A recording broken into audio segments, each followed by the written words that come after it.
The tagline "based on a true story" can sometimes be thrown around a bit willy-nilly in Hollywood and the rest, but in these cases, it's actually pretty accurate. With that in mind, I am Sean for Trek Culture, and here are 10 Star Trek stories that were retellings of real-life events. 10. Balance of Terror. Balance of Terror introduced the Romulans to Star Trek, with the Enterprise hunting down the invisible Romulan bird of prey. This episode is an exercise in tension, with frequent visits to the bridges of both ships. The big reveal that the Romulans are offshoots of the Vulcans leads to an exploration of bigotry and racism in the Star Trek universe as well.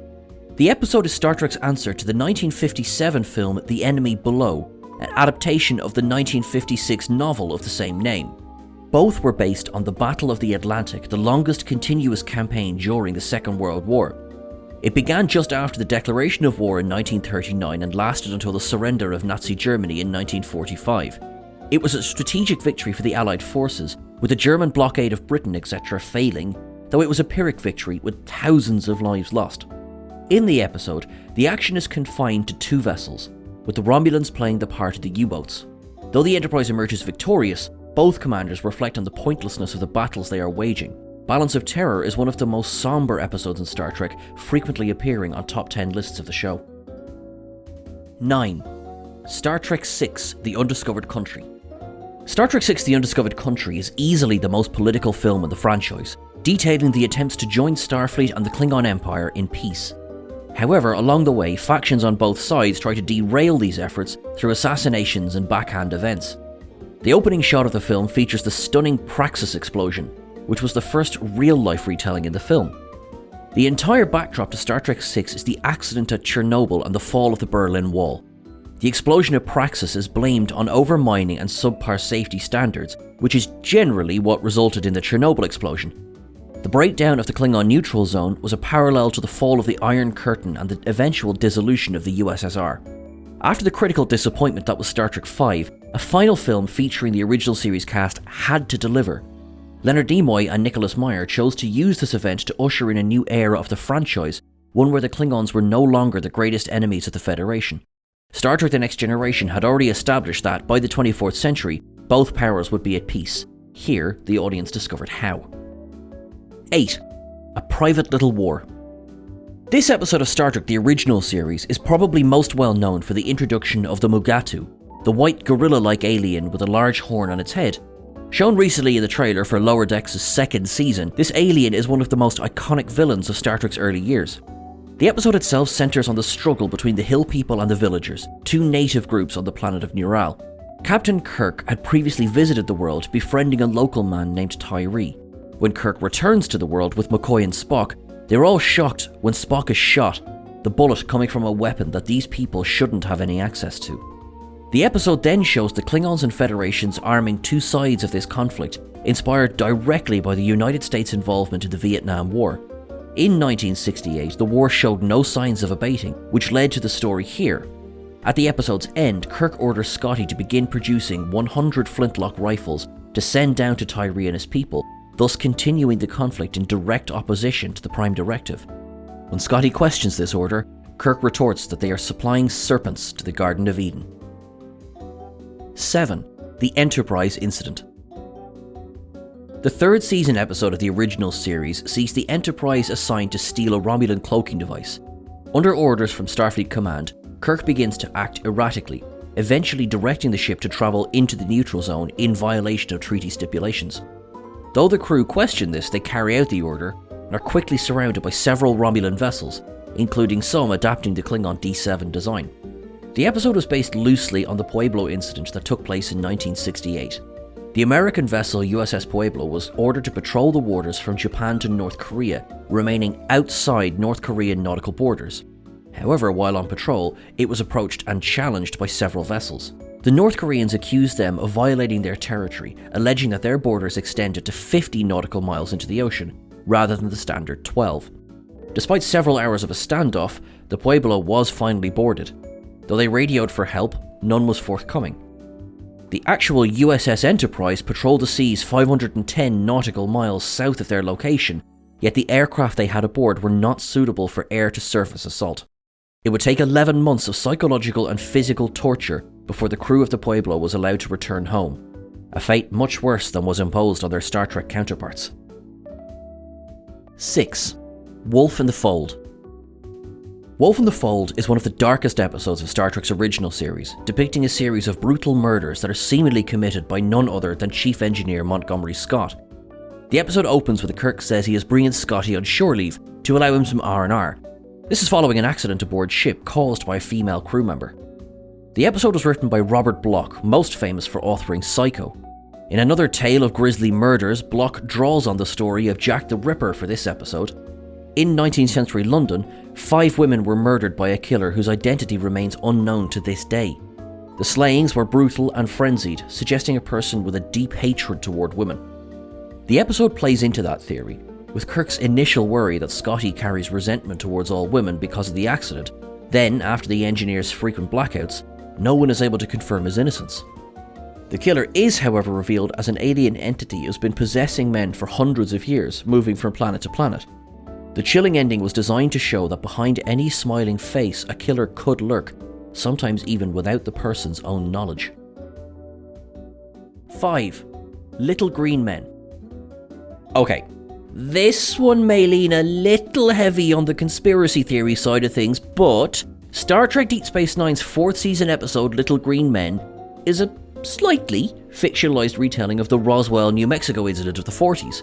Now, while it remains to be seen if that weather balloon really was Quark's treasure, the episode is wonderfully funny twist on the tale.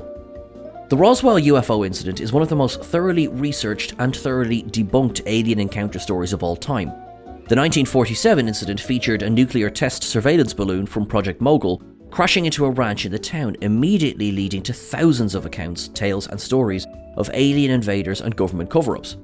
On July 8, 1947, RAAF Public Information Officer Walter Haut issued a press release indicating that a flying disc had indeed been recovered from the crash site, which was one of the catalysts to the theories that it was a flying saucer from another world. While Haut would regret his choice of words in the future, the episode Little Green Men sticks as close as possible to both the truth and various fictional accounts. In fact, it is through a nuclear blast, the very event that the real balloon was monitoring, that Quark's treasure is able to return home. Of course, who's to say this isn't the real story after all? 4. Past Tense. The 3rd season 2-part episode Past Tense sees Sisko, Bashir and Dax accidentally transported back to 21st century in San Francisco. The situation they discover is grim. Thousands of people have been shunted into so-called sanctuary zones, which are designed to house the homeless while they look for work. The conditions are wretched and there is a huge amount of growing discontent. Muggings and attacks are frequent, leaving the areas in a seemingly endless cycle of depression.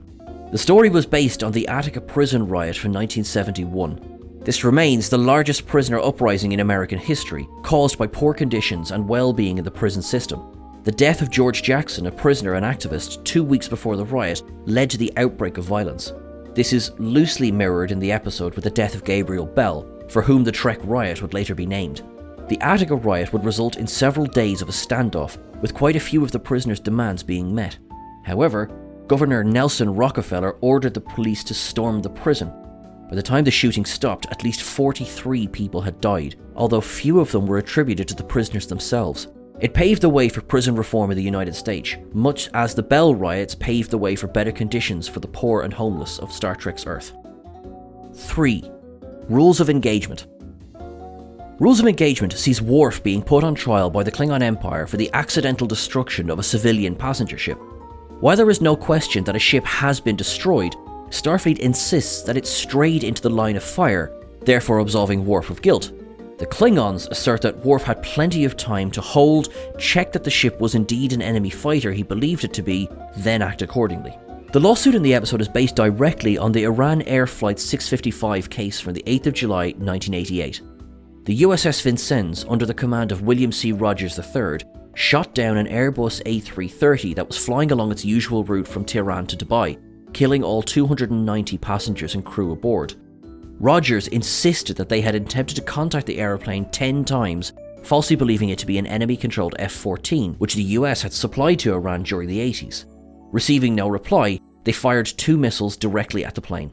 The Iranian government, on the other hand, were adamant that the flight had been identifying itself using the IFF squawks in Mode 3, which clearly identified it as a civilian vessel, rather than Mode 2, which was used by the military. Though the US continued to state that they believed they were acting in self-defense, it received huge backlash for the incident, with President Reagan issuing a statement of sympathy and regret to the Iranian people. 2. Call to Arms. Call to Arms is the final episode of Star Trek Deep Space Nine's 5th season, depicting the station being overrun with Dominion and Cardassian forces, Starfleet retreating from the Bajoran sector, and the destruction of the Taurus 3 Dominion shipyards by the Federation Klingon Task Force. This episode has several real-world inspirations. The Starfleet retreat was inspired by the events of Dunkirk in 1940, where thousands of British troops were evacuated as the enemy closed in around them. The fall of the Philippines to Japan in 1942 also served as an inspiration, yet it is perhaps most directly paralleled by Napoleon Bonaparte's Pyrrhic victory at Moscow on the 7th of September 1812. Napoleon had begun his invasion of Russia and aimed for the battle at Moscow to be a decisive victory for the French. Though his side did indeed win the day, it was nowhere near the crushing blow he had meant it to be. The Russian army withstood the onslaught, and despite retreating, they left 35,000 French dead, wounded or captured in what has been described as the bloodiest day in history to that point. Napoleon is portrayed by the Dominion here, taking control of the station while losing 50 ships in the attack along with the shipyards. The Russians are the Federation, destroying the computer core of Deep Space Nine before the Dominion can take control of it. One has to wonder that if General M.I. Kutsov, commander of the Russian forces, also left a baseball for Bonaparte to find. 1. Stigma. Star Trek's approach to the AIDS epidemic was unfortunately stilted, with Blood and Fire, the script by David Gerrold, going through numerous rewrites before being tossed by Gene Roddenberry's lawyer, Leonard Maislish. It would not be until the 21st century that the franchise would tackle the condition, with Enterprise's second season episode Stigma stepping up to the plate. T'Pol is suffering from Panar syndrome, a degenerative disease passed on by mind melding after she was forced into one on a previous episode. Mind melding is taboo on Vulcan at this time, with sufferers of the illness ostracized after contracting it. Dr. Phlox has been able to manage the illness, though time is running out and he must approach several Vulcan doctors in search of a cure. T'Pol's secret is outed, which leads almost immediately to the threat of her being taken off the ship. Though the episode ends with the Vulcans becoming aware she contracted Panar through non-consensual means, for which they allow her to remain, it's a stark depiction of the prejudice that many sufferers of HIV/AIDS faced in the 80s, 90s, and indeed present day. Though Star Trek took its time in shedding light on how this would be depicted in the future, it's both a grim and accurate portrayal of how prejudice can destroy successful people. That's everything for our list today. If you think there's any other huge historical events that Star Trek has portrayed, please drop them into the comments below. Don't forget to like, share and subscribe. Remember that you can catch us over on Twitter at Trek Culture. You can catch myself at Sean Ferrick on Trek Culture as well. Look after yourself, make history, and live long and prosper.